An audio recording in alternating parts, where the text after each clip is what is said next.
ఈరోజు ఆ మహానటుడు ఎన్టీ రామారావు గారు స్థాపించిన తెలుగుదేశం పార్టీ 43వ ఆవిర్భావ సభ.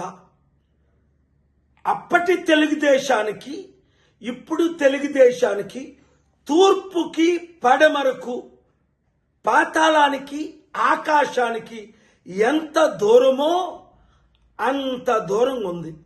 కొన్ని ఉదాహరణలు చెప్తాను నేను. అప్పుడు ఎన్టీ రామారావు గారు 2 రూపాయలకి బియ్యం ఇచ్చి, ఇప్పుడు ధరలు ఆకాశాన్ని అంటుకున్నాయి. అప్పుడు ప్రజల కొరకు స్థాపించిన పార్టీ ఇది. కేవలం నాయకుల కొరకు మాత్రమే. నారాయణ లాంటి వాళ్ళకి 1000 కోట్లు ఆస్తి, అలాంటి వారు 100 మంది బినామీలు ఉన్న పార్టీ.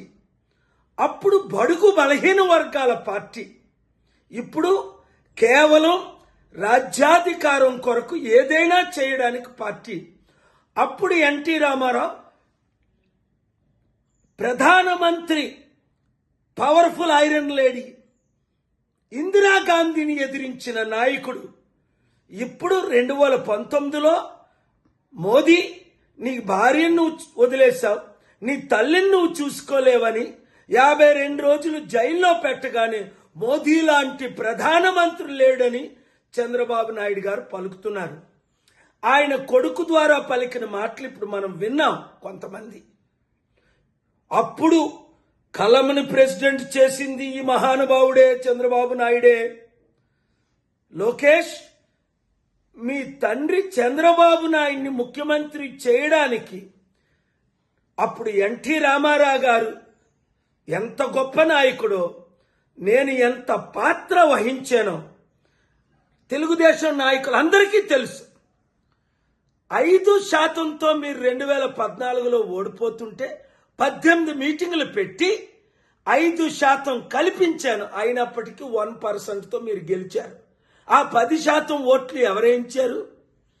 ఏ తెలుగుదేశం నాయకుడిని అడిగినా, పెద్దిరెడ్డి గారిని అడిగినా, 100 మంది నాయకులు అడిగినా అదే చెప్తారు. అలాంటిది ఈరోజు మీరు, మీ నాన్న మోదీ కాలు పట్టుకుంటున్నాడే, ఆయన ఇందిరాగాంధీని ఎదిరించిన నాయకుడు.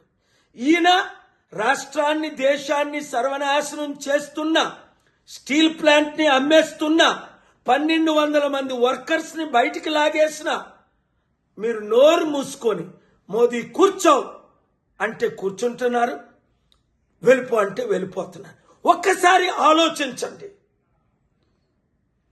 ఇంతవరకు 10 నెలల్లో ఇచ్చిన ఒక్క వాగ్దానం నెరవేర్చారా? నిరుద్యోగులకు ఉద్యోగాలయ్యి, నిరుద్యోగ భృతి ఏది? సూపర్ 6 వాగ్దానాలేవి? అమ్మకు వందనం ఏది? అప్పకు పప్పడం ఏది? ఈ వీడియో నేను ఎందుకు ఇవన్నీ సత్యం చెప్తున్నాను? చంద్రబాబు నాయుడు గారు, ఒక్క అవకాశం ఇస్తే మనం కలిస్తే అప్పులు తీర్చలేమా? 10 లక్షల కోట్లు, లక్షల కోట్లు నేను తేలేనా?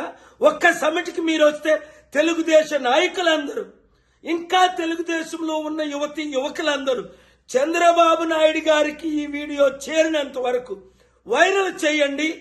రాష్ట్రాన్ని కాపాడదాం.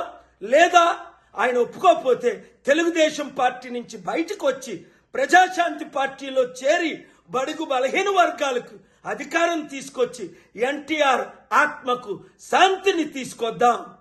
God bless you. Share this video.